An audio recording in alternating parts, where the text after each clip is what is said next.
Hello, my dear student. How are you? I hope you are fit and fine. We are studying now class 8, chapter 1st in SST. First chapter in geography name is resource, importance and uses. Today आज हम बात करेंगे कक्षा 8 के geography के first chapter की, जिसका नाम है संसाधन और इसके महत्व और इसके उपयोग के बारे में. In this lesson, student will be now about introduction to resource, types of resource, various resource and conservation of resource and how it used in this and importance of resource. तो हम इसके बारे में पढ़ेंगे आज स्टूडेंट्स कि resource क्या होता है, इसके प्रकार और इसके संरक्षण हम कैसे कर सकते हैं तथा इनके उपयोग और इसकी महत्वता हमारे जीवन में कैसे हैं. तो let's go. What is resource? First topic is resource. तो resource is the substance provide by nature which satisfy our basic needs and are used by us in various form are now as a resource. अगर हम बात करते हैं तो हमारे वो जितने भी प्राकृतिक संसाधन हैं जो कि हमारी आवश्यकताओं की पूर्ति करते हैं तथा हमारे उपयोग में आते हैं, उन सभी को हम संसाधन कहते हैं. अगर बेसिक बात करते हैं तो बेसिक नेचुरल रिसोर्स जो है हमारे प्राकृतिक जो संसाधन हैं वह है air, water, mineral, soil etcetera are important for humans and they have utilised them in the best possible manner. यानी कि हमारे जितने भी संसाधन हैं जो कि मानवीय आवश्यकताओं की पूर्ति करते हैं, इनमें सबसे पहले वायु, पानी और बहुत सारे लवण भी हैं, इसी के साथ मिट्टी भी है जो कि मानव की आवश्यकताओं की पूर्ति करती है. जैसे जैसे मानव ने अपनी धीरे धीरे बढ़ता गया उसी प्रकार से संसाधनों की पूर्ति भी बढ़ती गई. अगर हम बात करते हैं वैल्यू ऑफ रिसोर्स की, आज के ज़माने में हमारे जो संसाधन हैं उनका मूल्य क्या है, तो the worth of an object or a resource is now the value of the same. जिस प्रकार से आज हमारे बात करते हैं धन की या मूल्य की, उसी प्रकार से हमारे संसाधन जो है वह भी बड़े मूल्यवान है. अगर हम बात करते हैं कि हमारे रिसोर्स क्या उपयोगी होते हैं तो बता देते हैं कि हमारे जो जितने भी मानव की आवश्यकता है उनकी पूर्ति हमारे किसी न किसी साधन द्वारा या किसी न किसी संसाधन द्वारा की जाती है. तो आई होप कि आपको रिसोर्स के बारे में समझ में आ गया होगा कि प्रकृति द्वारा जो चीज़ें हमें दी जाती हैं और मानव की आवश्यकताओं की पूर्ति उनके द्वारा की जाती है, वह सभी चीज़ें हमारे संसाधन यानी कि रिसोर्स कहलाती हैं. अब next topic is types of resource. 3 types of resource. First natural resource जिसको हम प्राकृतिक संसाधन कहते हैं. नेक्स्ट ह्यूमन मेड यानी कि मानव संसाधन, मानव द्वारा बनाए गए संसाधन. नेक्स्ट है हमारे ह्यूमन यानी मानवीय. तो now let's go first types of resource. First is natural resource, प्राकृतिक संसाधन. व्हाट इज प्राकृतिक संसाधन? What is natural resource? The resource which we get from nature are valuable and fulfill our needs in one way or the other, such as land, air and water are called natural resource. प्राकृतिक संसाधन वे होते हैं जो हमें प्रकृति से प्राप्त होते हैं तथा उनके वह मूल्यवान भी होते हैं और हमारी पूरी आवश्यकताओं की पूर्ति करते हैं. जैसे कि हम समझ सकते हैं हमारी भूमि है, वायु है, साथ में जल आदि जितने भी ये संसाधन हैं यह सभी हमारे नेचुरल रिसोर्स में आते हैं. इसके साथ साथ हम बात करते हैं तो the air we breathe, for example the air we breathe कि हम जैसे वायु है हमारे किस काम आते हैं? सांस लेने के में. The soil where we grow plants और जो हमारी मिट्टी है वो काम आती है हमारे पौधों में. The water which we have in our lakes, ponds, ocean etcetera और जो पानी है वो हम देख सकते हैं हमारे सागर, महासागर, झीलों आदि में पाया जाता है. But next topic is natural resource in types. The classification of resource can be done under the following categories. हमने बात की हमारे रिसोर्स के प्रकारों में तो 3 प्रकार के पाए गए. नेचुरल प्राकृतिक संसाधन, ह्यूमन मेड मानवीय निर्माण संसाधन, ह्यूमन और मानव. बट अब बात करते हैं हम नेचुरल रिसोर्स की। तो नेचुरल रिसोर्स को भी कई भागों में वर्गीकृत किया गया है अकॉर्डिंग टू इसकी श्रेणी के आधार पर। फर्स्ट बात करते हैं तो on the basis of their developments, विकास के आधार पर इसको दो भागों में बांटा गया है। फर्स्ट है एक्यूचल और सेकंड है पॉइंटेल। इसके बाद हम बात करते हैं एक्यूचल के बारे में। तो एक्यूचल होता है हमारे वास्तविक संसाधन। वास्तविक संसाधन क्या होते हैं समझते हैं। The resource whose quantities known are actual resource, यानी कि उन संसाधनों की मात्रा जो हमें पता होता है वास्तविक संसाधन कहलाते हैं। फॉर एग्जाम्पल पेट्रोल की बात करते हैं, वेस्ट एशिया के आदि एक्सेट्रा।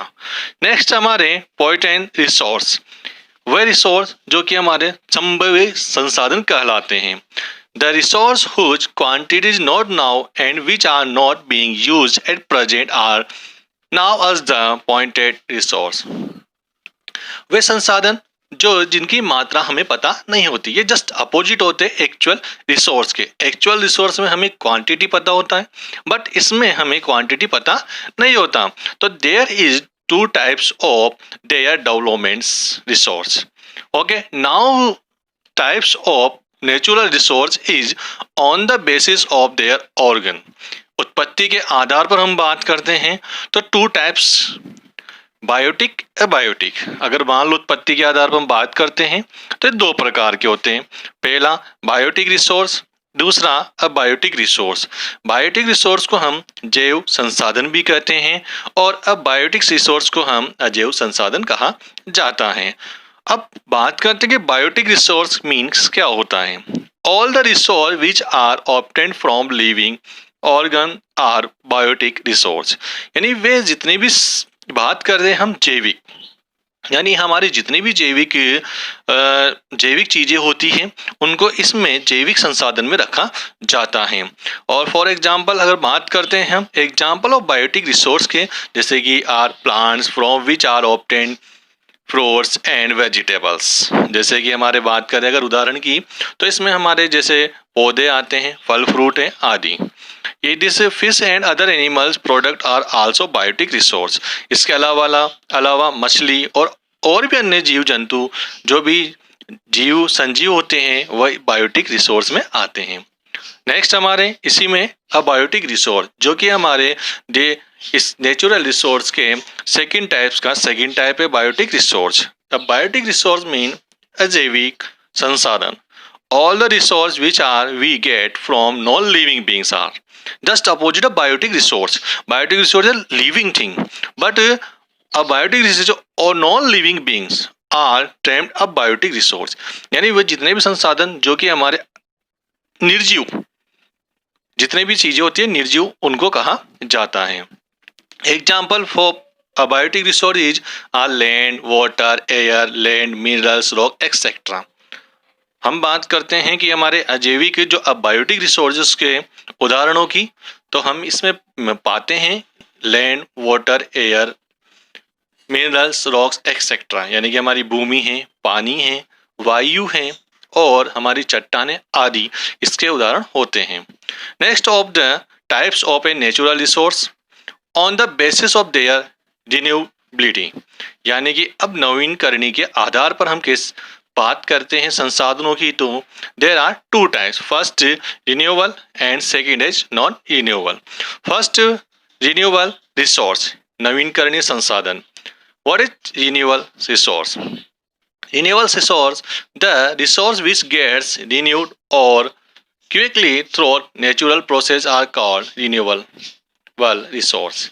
यानी कि नवीनकरणीय संसाधन वे होते हैं जिनको वह प्राकृतिक संसाधन जिनको हम नवीनकरणीय संसाधन में बना सकते हैं या प्रकृति द्वारा प्राप्त कर सकते हैं। और नेक्स्ट बात करते हैं नॉन रिन्यूएबल रिसोर्स की, अनवीनकरणीय संसाधन। Just opposite, they are resource which have limited stock and once they get actual it's a takes thousand of years to be renewed of a replace. यानी कि इन संसाधनों का बनाने के लिए इनकी मात्रा, इनकी जो भंडारण क्षमता जो होती है वह लिमिटेड होती है यानी सीमित होती है। इनका उपयोग करने के बाद इनको वापस से प्राप्त करने में कई हजारों वर्ष लग जाते हैं। बट अगर रिन्यूएबल रिसोर्स की बात करते तो वहीं पर हम पाते हैं कि उन्हें प्राप्त करने में कुछ ज़्यादा समय नहीं लगता। ओके, नाउ अभी तक मुझे आई होप अभी तक आपको जो मैंने पढ़ाया वो पूरी तरह से क्लियर होगा। आगे बढ़ते हैं। On the basis of there distribution, to types of their distribution. First, localized resource. Second is ubiquitous resource. First, localized resource is स्थानिक संसाधन. स्थानिक संसाधन means these resources are found in a specific region such as minerals and oils. localized resource के बारे में बात करते हैं स्थानिक संसाधन की, तो वे संसाधन इसमें आते हैं सारे जो कि हमारे एक निश्चित स्थान पर पाए जाते हैं। जो निश्चित स्थान पर पाए जाते हैं हम इसमें लोकल रिसोर्स के अंदर मिलते हैं। फॉर एग्जांपल जैसे कि हमारे तेल वगैरह हैं, मिनरल्स हैं, कोल्स हैं, आयरन एक्सेट्रा। यूबिक्विटस रिसोर्स ये होते हैं सर्वव्यापक। सर्वव्यापक mean these resource are found everywhere on the earth surface, यानी कि ये साधन जो कि पृथ्वी की सतह पर कहीं पर भी आपको प्राप्त हो सकते हैं। For example air, water, sunlight etcetera. Next types, second types of resource is human made resource, यानी मानवीयकृत संसाधन। The natural resource become useful resource when their original forms have been change. प्राकृतिक संसाधन जो होते हैं वह हमारे उपयोगी संसाधन होते हैं। Original form have B change, क्योंकि मानव द्वारा जो वो वास्तविक रूप होता है उसमें परिवर्तन करके वो मानवीय उपयोगी द्वारा बनाया जाता है, उसे हम ह्यूमन मेड रिसोर्स कहते हैं। Next, human resource. Last and third types of resource. Human resource, the most important and रिवेल resource in human beings, यानी कि मानव का सबसे महत्वपूर्ण जो संसाधन होता है वो मानव द्वारा बनाया जाता है। पर कैसे? It is the human beings who use their skill, knowledge, technology and labour to utilise a resource. ये वे साधन होते हैं जो मानव अपनी कौशलता, ज्ञान, अपनी तकनीकी आदि, मजदूरी आदि द्वारा बनाए जाते हैं। यानी हम कह सकते हैं कि ह्यूमन रिसोर्स वो होते हैं जो कि मानव अपनी कुशलता, अपनी तकनीकी, अपने ज्ञान के आधार पर बनाया जाता है तथा वो मानवीय उपयोगी के लिए बनाए जाते हैं। Next is resource conservation. अब बात आती है हम हमारे जो जितने भी संसाधन होते हैं उनका उपयोग करते हैं, बट इनका प्रेजेंट टाइम पे अगर कंजर्वेशन नहीं किया गया तो आने वाला जो समय है उसमें हमारे संसाधनों की काफ़ी कमी हो जाएगी। तो resource conservation is important today and future. Next is sustainable development, यानी कि हमारे इनकी आवश्यकता क्यों है, इनके विकास की आवश्यकता क्यों है, संरक्षण की आवश्यकता क्यों है, क्यों? When we balance the use of a resource with their availability and conserve them for future generation, this is called sustainable developments. वही बात कि आने वाले भविष्य के लिए, आने वाली जो हमारी पीढ़ी है उसके लिए हमें हमारे जो संसाधन हैं उनका संतुलन बनाए रखना बहुत जरूरी है, और यही संतुलन हमारे सस्टेनेबल डेवलपमेंट्स कहलाता है। नेक्स्ट हमारे इनकी महत्वपूर्णता के लिए हमें 3R की सबसे महत्वपूर्ण आवश्यकता है। 3R mean first reduce, second recycle, third reuse. What is mean of 3R? First reduce. What is mean of reduce? First, the consumption of non-renewable resource such as coal, petroleum, etc.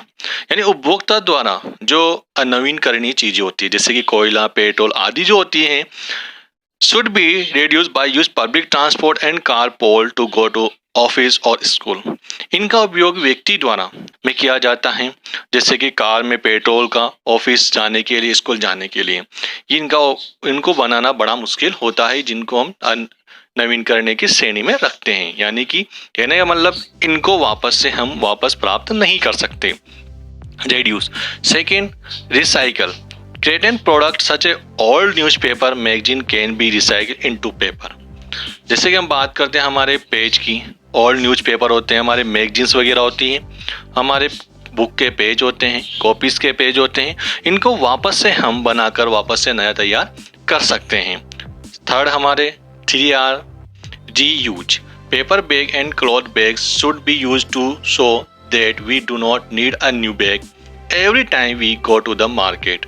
Paper bag जो आता है यानी कागज से बना हुआ थैला जो होता है या क्लॉथ बैग की बात करते हैं, अगर हम इनकी उपयोग करते हैं वापस से तो we do not need a new bag, तो हमें बार बार से, जैसे कि आजकल चल भी रहा है हमारे पीएम जो कहते हैं स्वच्छ भारत अभियान में तहत कि जैसे प्लास्टिक वगैरह है इसको ख़त्म किया जाए, तो उसका एक उदाहरण है रीयूज। हम कह सकते हैं कि जैसे कि पेपर बैग वगैरह होते हैं या क्लॉथ से बने हुए बैग जो जिनको हम थैला बोलते हैं, अगर उनका प्रयोग हम करते हैं तो उनका प्रयोग बाजार में कई बार कर सकते हैं हम।